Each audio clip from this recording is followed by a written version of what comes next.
ইয়া রাব্বাল আলামিন। আসসালামু আলাইকুম ওয়া রাহমাতুল্লাহি ওয়া বারাকাতুহু।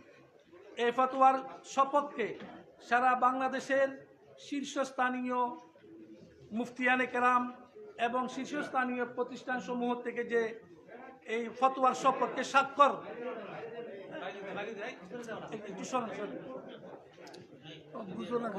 এই ফতোয়ায় স্বাক্ষরকারী দেশবরেণ্য মুফতি ইয়ানে কেরাম ও উলামায়ে কেরামের যতটুকু আমরা অল্প সময়ের মধ্যে আমাদের হাতে এসেছে, মুফতি আজম দারুল উলুম হাটাজারি হযরত মাওলানা মুফতি আব্দুল সালাম চাটগ্রামী, আল্লামা মুহিবুল্লাহ বাবুনগর মাদ্রাসা, শেখুল হাদিস আল্লামা জুনাইদ বাবু।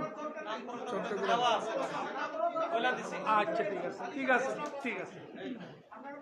কোনো প্রশ্ন থাকলে আর কি প্রশ্ন তো সব এসে গেছে না, হ্যাঁ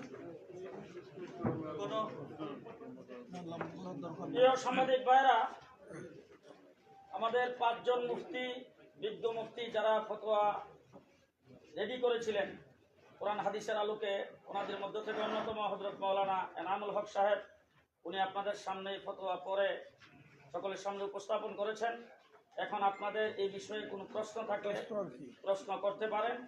আমাদের হযরত মাওলানা নুরুল ইসলাম সাহেব, এবং ফতোয়া বিষয়ে কোনো প্রশ্ন হলে হযরত মাওলানা এনামুল হক সাহেব তা আপনাদের জবাব দেবেন।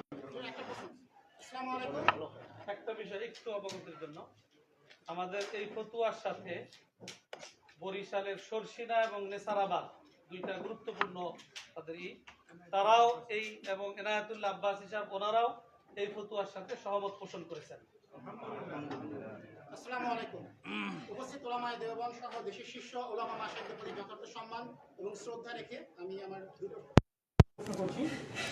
আমি মোমিনুল আমিন, যুগ্ম মহাসচিব, জাতীয়তাবাদী গণতান্ত্রিক আন্দোলন ইন্ডিয়া। ইসলামিক এই যে আপনার ফতোয়া দিয়েছে, ইসলামিক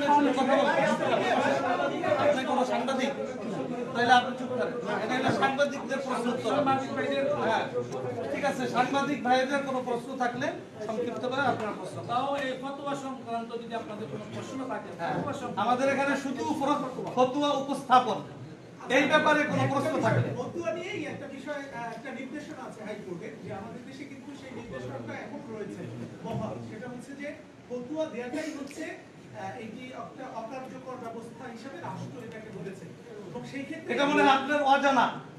ফতোয়া হাইকোর্টে পরবর্তীতে এমিকাস কিউরি নিয়োগের মাধ্যমে, ইসলামিক ফাউন্ডেশনের মাধ্যমে মুফতিয়ানে কেরামের উপস্থিতিতে ওটা সমাধান হয়েছে, এবং যারা এই ব্যাপারে অথরিটি, যারা এই ব্যাপারে যোগ্য, তারাই একমাত্র ফতোয়া দিতে পারে, এটাই রায় হয়েছে সকলে।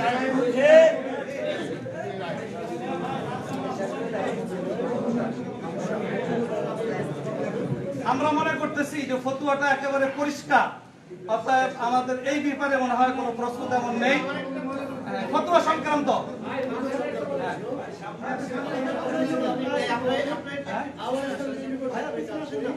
আমার প্রশ্নটা হলো, দেশের প্রায় ইউনিভার্সিটিগুলোতেই শিক্ষকরা বিভাগ রয়েছে, যে শিক্ষকরা বিভাগ থেকেই মূলত ভাস্কর্য ডিগ্রি শিক্ষা দেওয়া হয়। প্রশ্ন হলো, আপনারা যে বর্তমানে ভাস্কর্য ভাঙার আন্দোলন করছেন, এটা শুনেন, আমরা আগেই বলছি ফতোয়া সম্পর্কে প্রশ্ন করবেন না, এটা ফতোয়া সম্পর্কে প্রশ্ন করবেন, আগে পরে কোনো বক্তব্যের উপরে আপনারা কোনো প্রশ্ন করেন না।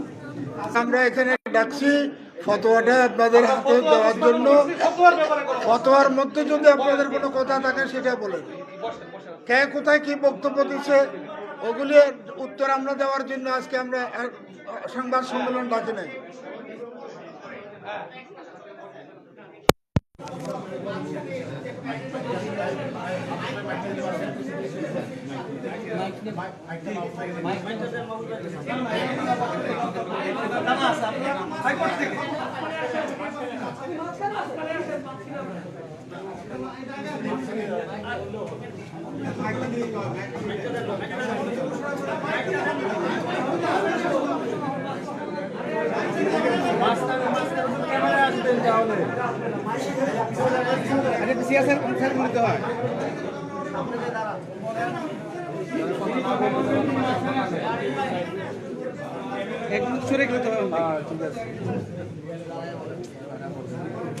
ফতোয়ার ব্যাপারে পরবর্তীতে পরবর্তীতে হাইকোর্ট এই ব্যাপারে ইসলামিক ফাউন্ডেশনের মাধ্যমে বিভিন্ন মুফতিয়ানে কেরাম এবং ওলামায়ে কেরামের মতামত সংগ্রহ করেছেন এবং এই ব্যাপারে যারা যোগ্য, যারা ফতোয়া দেওয়ার মানে যোগ্যতা রাখেন, তারাই একমাত্র সনদ আছে, তাদের স্বীকৃতি আছে, তারা ফতোয়া দেওয়ার অধিকার সংরক্ষণ করে। এভাবেই সর্বশেষ এটা নিষ্পত্তি হয়েছে।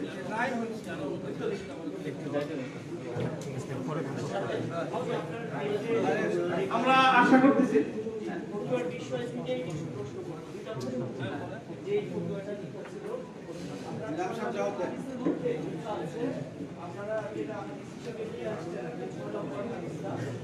সেখানে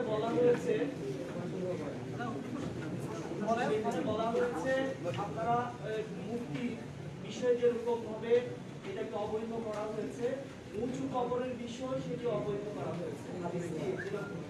বাংলাদেশে অসংখ্য মাজার আছে, অসংখ্য দরগা আছে, অসংখ্য পীরাউলিয়ার কবর আছে, যেটা নিয়ে আপনাদের এত সোচ্চার নেই, এটা নিয়ে সোচ্চার। এটা একটা প্রশ্ন। দ্বিতীয় প্রশ্ন হচ্ছে 6 নম্বর পৃষ্ঠা 7 নম্বর পৃষ্ঠায় রাসূল সাল্লাল্লাহু আলাইহি ওয়াসাল্লাম তিনি যে পুতুল দিয়ে খেললেন সেই হাদিসটিকে আপনারা অবান্তর করে উড়িয়ে দিলেন। কেন? হাদিসকে অবান্তর বলা হয় নাই। না, ওই হাদিস দিয়ে দৃষ্টান্ত দেয়া, হ্যাঁ দৃষ্টান্ত দেয়াটা অবান্তর কেন? ব্যাখ্যা আছে তো, আপনি সেটার উত্তর বলেন নাই। এটা খেলনার পুতুল আর ভাস্কর্য, প্রাণীর ভাস্কর্য আর খেলনার পুতুল, আপনি আমাদের ফতোয়ার ভাষাটা দেখেন, আপনি একটু মেহরবানি করে পড়ে দেখেন, আমি দেখেন, মেহরবানি করে ফতোয়াটা দেখেন। যখন উনি কথা একটু আমার বলতে দেন। এটা যারা ভাস্কর্যকে বৈধ বলার চেষ্টা করতেছে তারা এটা দিয়ে প্রমাণ দিতে চায়। আমরা এটাকে আজকে রদ করছি। আয়েশা সিদ্দিকা নিজের হাদিস, নিজের উপর যে আল্লাহ নবীর নির্দেশ, সেই নির্দেশ দিয়ে ওটাকে খণ্ডন করছি। আপনি এটা দেখেন 2 নম্বর, যখন আয়েশা সিদ্দিকা রাদিয়াল্লাহু তাআলা আনহা ছোট বয়স শিশু অবস্থায় খেলনায় খেলছে, এটা কোনো শরীয়তের বিধান হিসেবে প্রমাণ করতে পারে না। এরকম বহু ঘটনা আছে যেগুলি শরীয়তের বিধান হয় না, যখন উপযুক্ত হয় তার কোনো কার্যক্রমকে শরীয়তে বৈধ করতে পারে না। শুনেন ভাই, আপনার প্রশ্নটার উত্তর এখানে আছে। আপনাকে এখানে একটু ভালোভাবে করেন।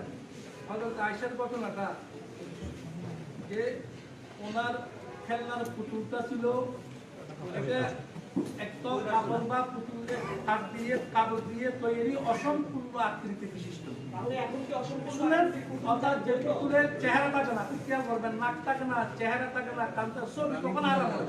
ছবি হয় যখন যখন চেহারা থাকে, চেহারা ছাড়া ছবি হয় না।